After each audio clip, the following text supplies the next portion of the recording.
لومي تمسيو كاب دمس أمريكا تولد قبريل إزي قدام السنبت بساتلايت VOA 24 كاب واشنطن دي سي إنما حلالفو فنوي أبزسو منزي كاب سم حلالفو قال إنه سناي قدام السنبت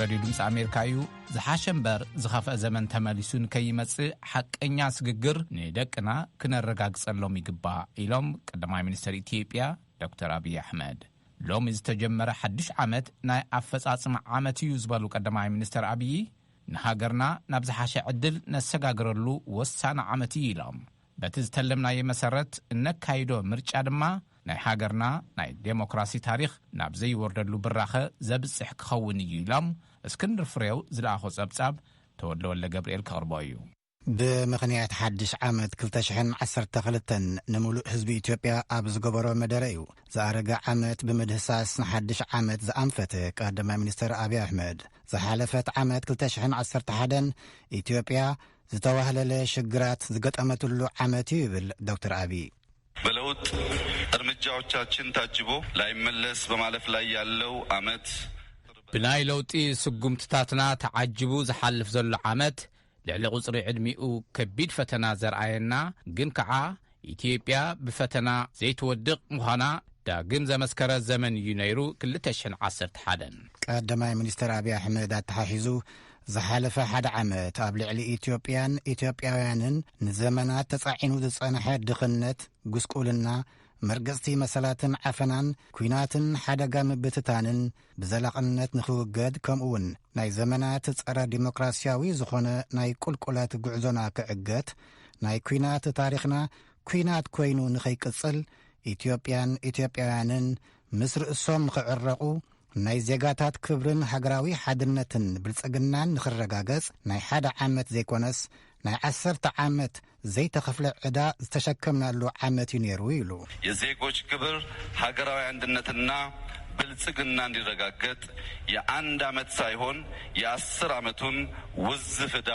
የተጋፈጥንበት አመትም ነበር ተጀሚሩ ዘሎ መስርሕ ህንጸት ስርዓት ዲሞክራሲ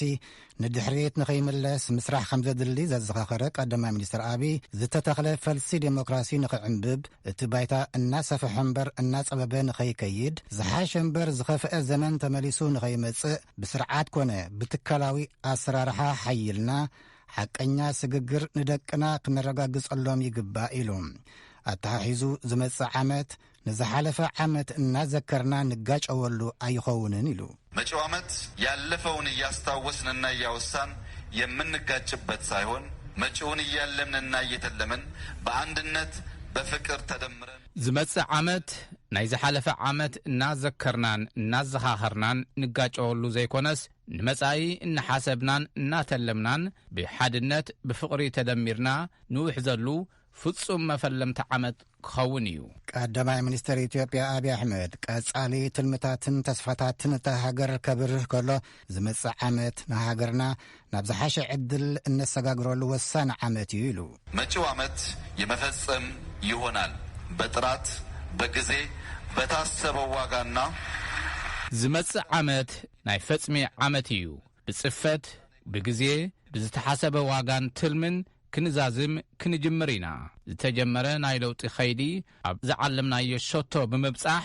ምስ ጎደና ስልጣነ እነዋህደሉ ዘመን ክኸውን እዩ ዝጀመርናዮ መስርሕ ሰላምን ዕርቅን ኣብ መፈጸምትኡ በጺሑ ሰላም ባህሊ እንገብሮ ዘመን ክኸውን እዩ ባቀድነው መሰረት የምናካሂደው ምርጫ የሀገራችንን የዲሞክራሲ ታሪክ ወደማይወርድበት ከፍታ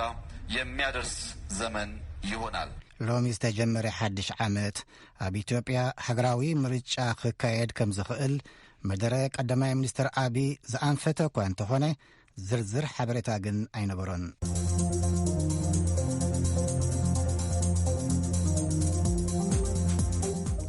እዚ ሬድዮ ድምፂ ኣሜሪካ እዩ። 2011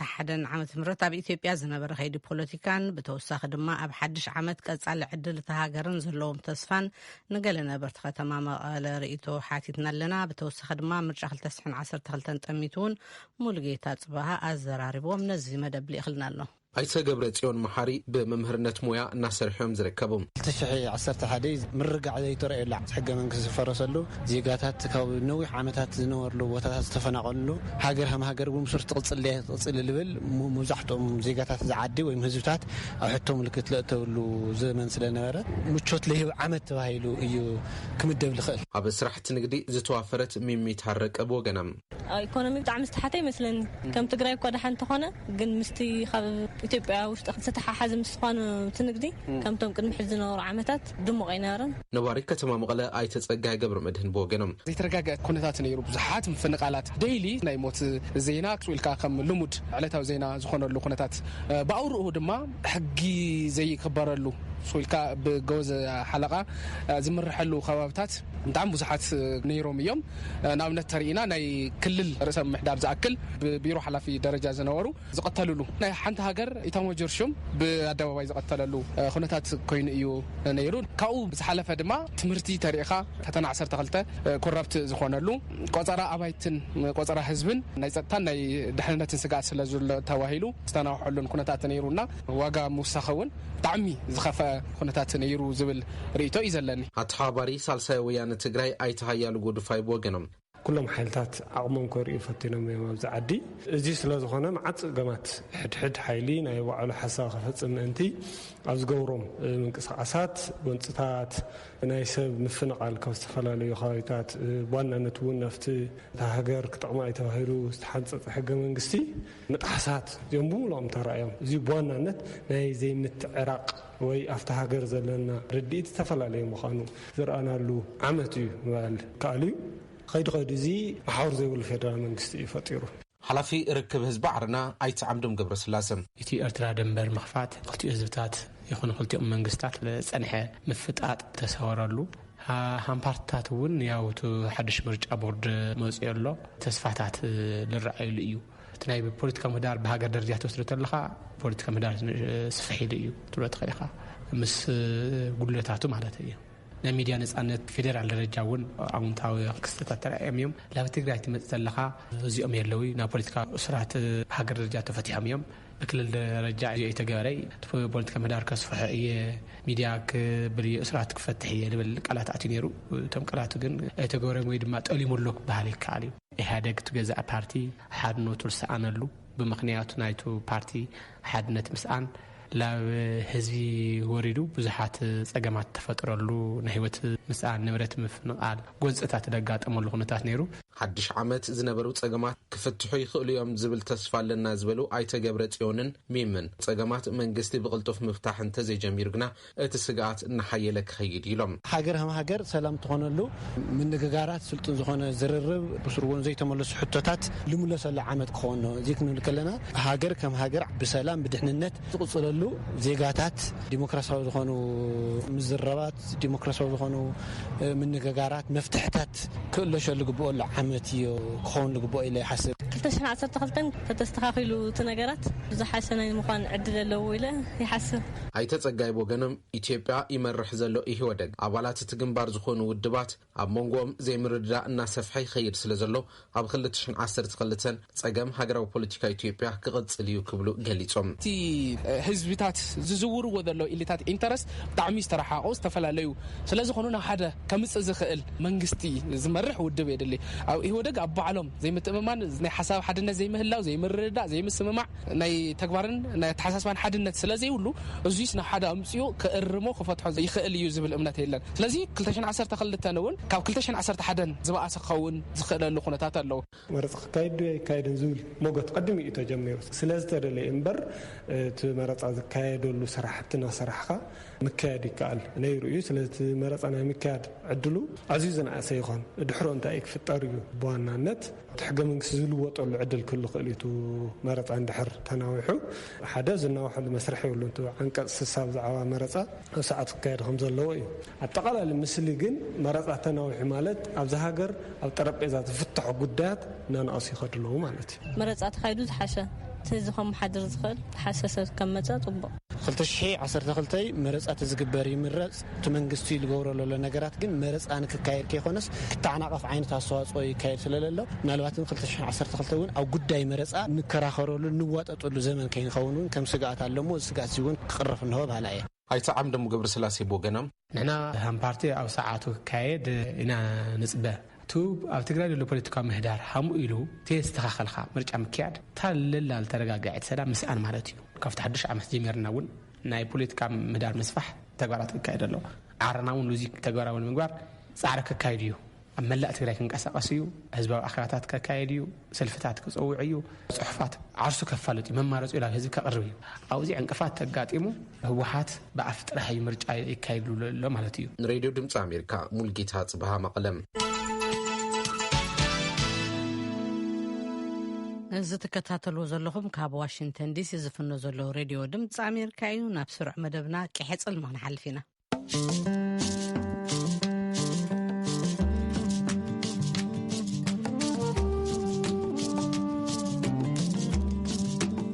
سلام كمي كنيهم عدومات كحصلمي نلومي حصر زبله حاده حستو طراحيو زلنا كاب اسمرا اب عقابن اسرار عام هيمانوتاوي براناتاتن نواي قدسانن زتكوره بعينتو فلاماي زخونه سلطنا تواهبو نيرو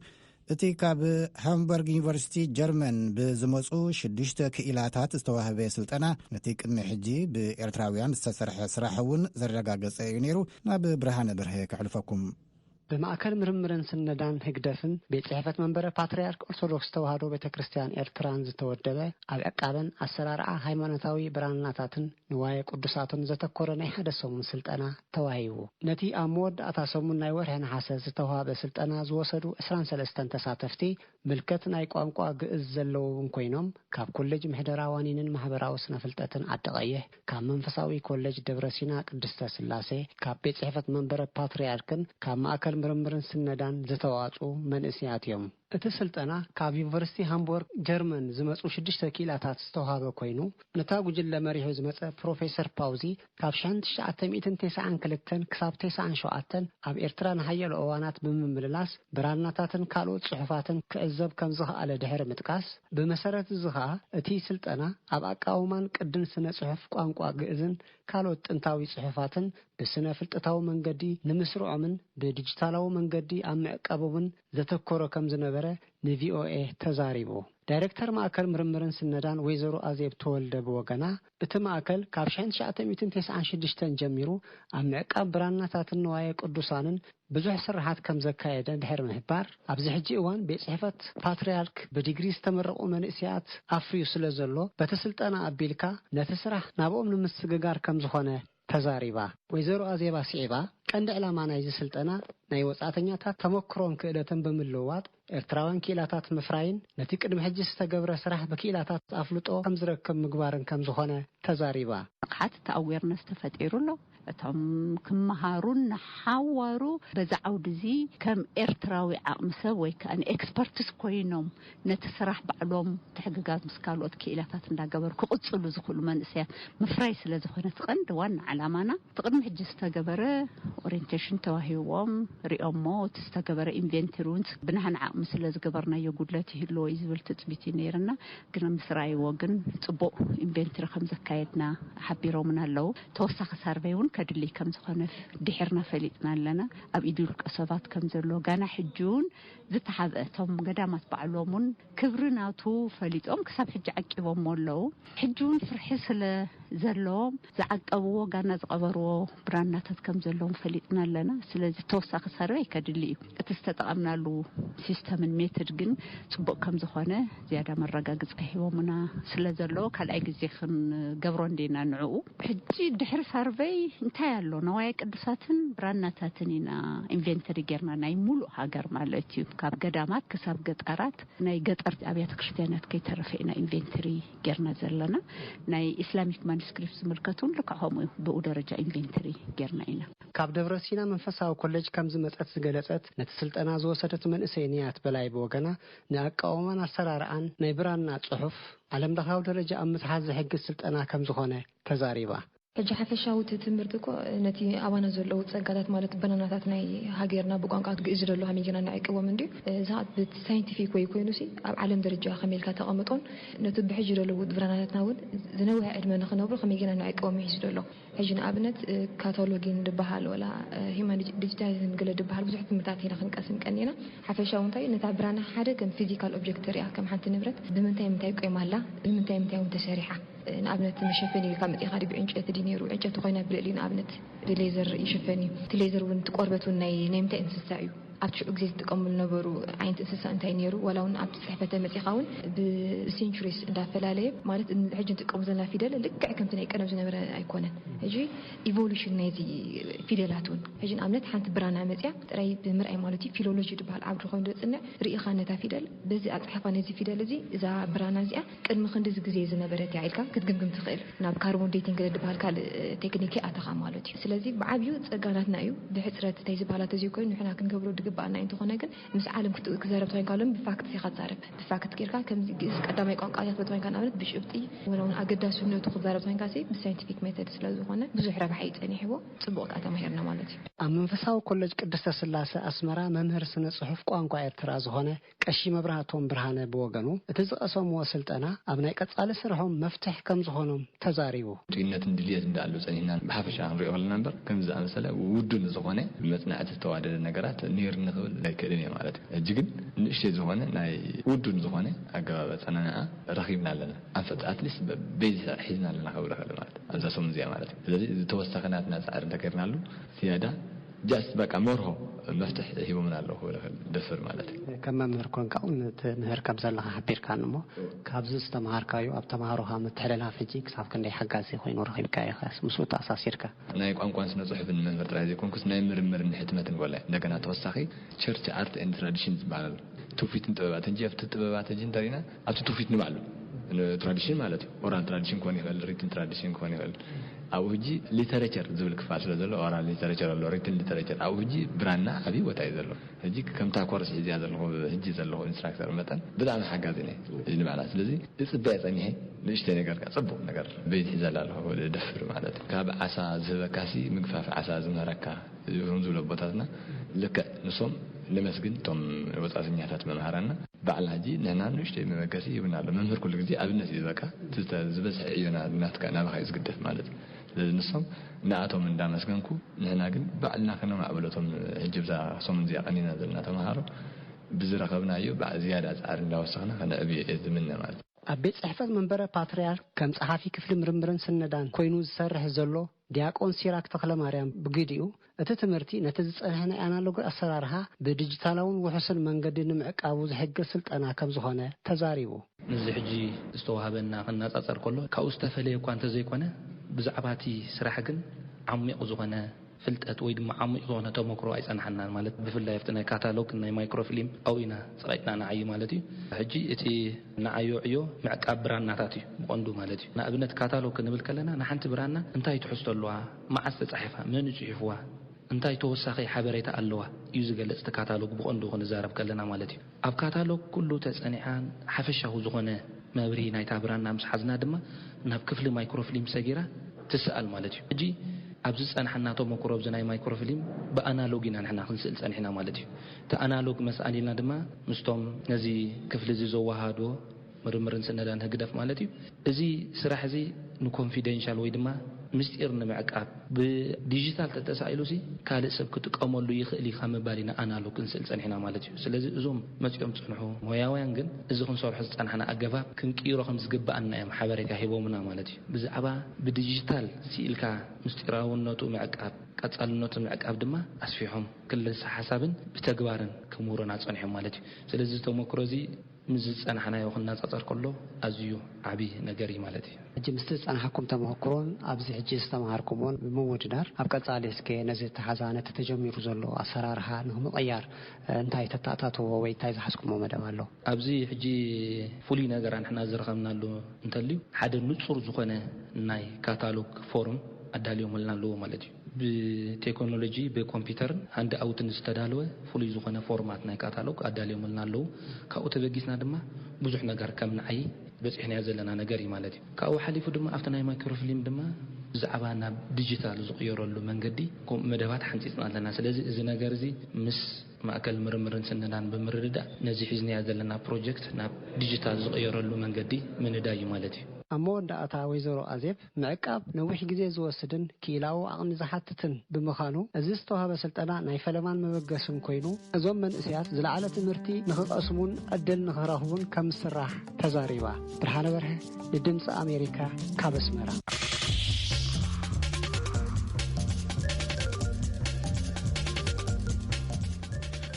ኣብ ክልል ትግራይ ከተማ መቐለ ማእኸል መሐበሲ ግዳይ ጾታዊ ጥቕዓት እፎይታ ስራሕ ጀሚሩ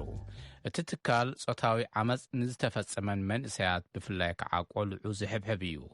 ወይዘሮ ሰላማዊት ቅጣው እተሓባሪት ናይቲ ማእኸል እየን እቲ ትካል ብፍላይ ድማ ህፃናት ኣዋልድ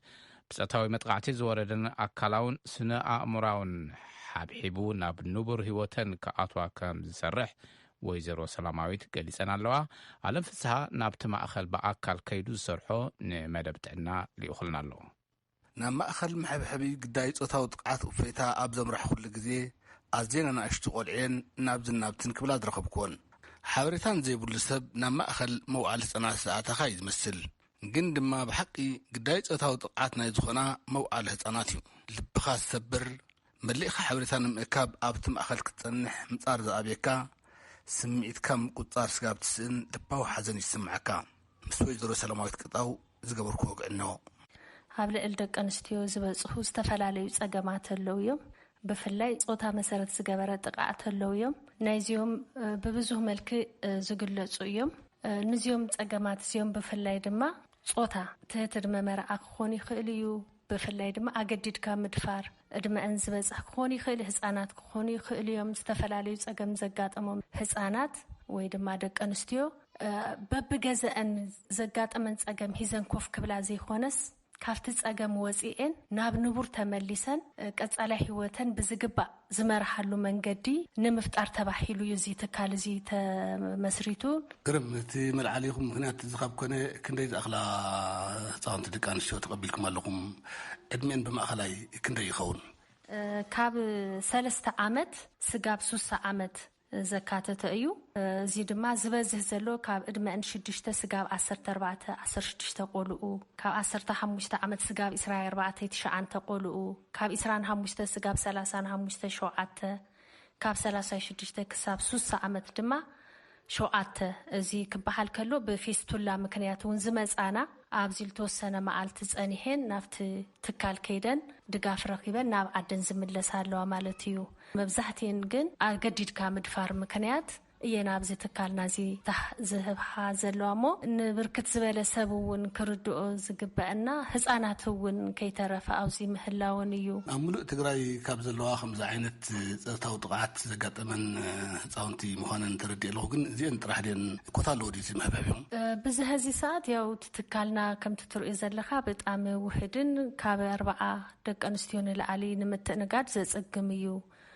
ዘለዋ ኣራት እውን ውሱናት እየን ዘለዋ ብኣንጻር እዚ ግን ብሙሉእ ትግራይና እዚአን ጥራሕ ድኢልካ ክውሰድ ግን ኣፀጋሚ እዩ ምክንያቱም እለት ዝፍጸሙ ጥቃታቱን መልኮም እናቀየሩን እናበዝሕ ይመጸሉ ኢልካ አፌ መልኤን ምድፋር መጽናዕት እኳ ዘድልዩ እንተኾነ እዚ ነገር ገገዘን ኮፊለን የነበር ትጸገምስ አሎ ዝብል እምነት ይዘለና ስለዚ እዚ ቦታ እዚ እኩለ ይኮነን ግዳስ ደፊኡ ተመጽዩስ ናበይና ዝብል ነገርውን እኳስ ፍርሕለና እዩ ብመን ይሕገዝ ዘሎ ዛጊድ ተሓገዝ ሁልዩ ማለት ካልኦት ጻውንት ሙሳኺ ይኽእለኩም ዶ እዚ ድጋፍ እዚ ዝግበር ዘሎ በዋናነት ማህበር ደቂ ኣንስትዮ ተካሂዶ ዘላ ማህበር ደቂ አንስትዮ ጥራሕ ለይኮነስ UNFPA በመተጋዝ በክልቲኡ ተካልዩ ዝካሄድ ዘሎ ማህበርያ ተመርሆ ዘላ በዚ መሰረት አውዚ ዘሎ ሰራተኛን በማህበርና ዋዲድና ኢና ንሰሮ ዘለና ናይ ገንዘብ ድጋፍ ዝገብር ዘሎ ድማ ክልቲኡ ተካልዩ እዚ ድማ እኩለ ይኮነን በናይ ሓደም በናይ ክልተ ተካል ዝካሄድ ጥራሕ ዘይኮነ ናይ ማንም መንግስታዊን ዘይመንግስታዊ ተካል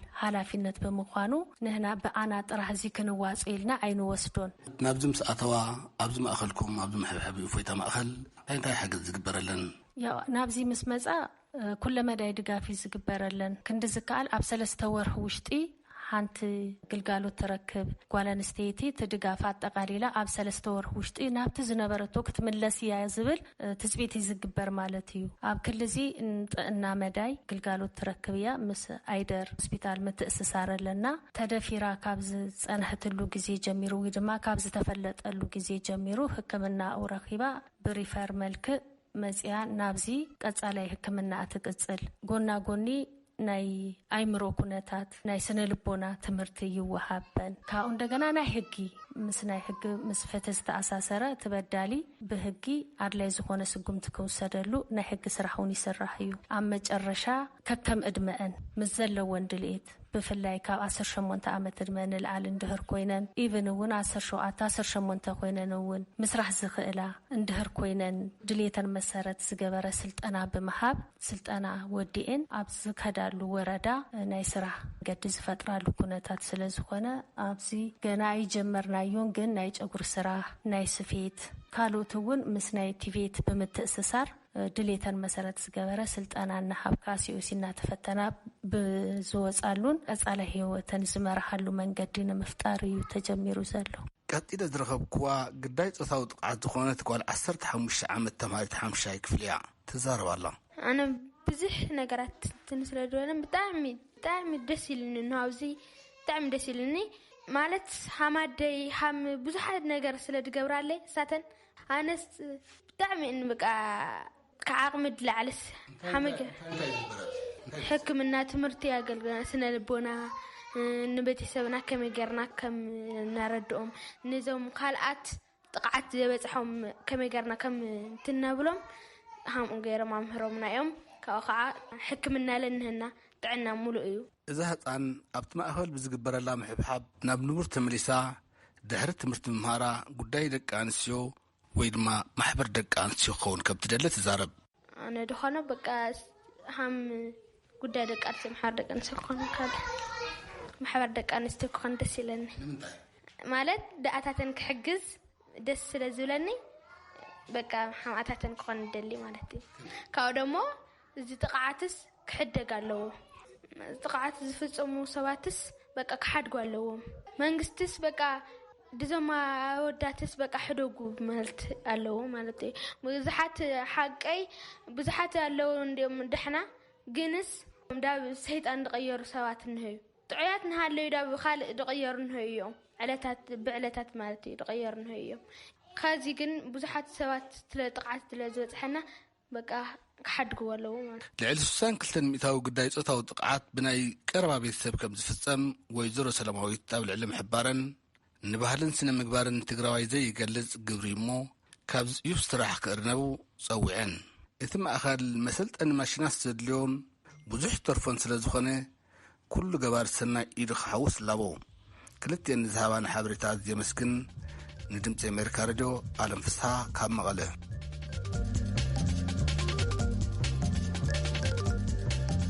እዚ ሬድዮ ድምፂ ኣሜሪካ እዩ እምበኣርከ ዝኸበርኩም ሰማዕቲ በዛ ናይ ድምፃዊ ዘኣማን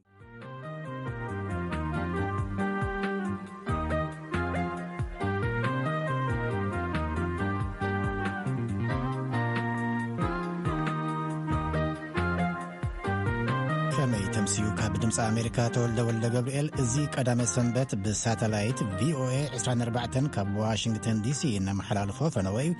ኣብዚ ሰሙን እዚ ካብ ዝተመሓላለፈ ገሊኡ እንሆ ሰናይ ቀዳመ ሰንበት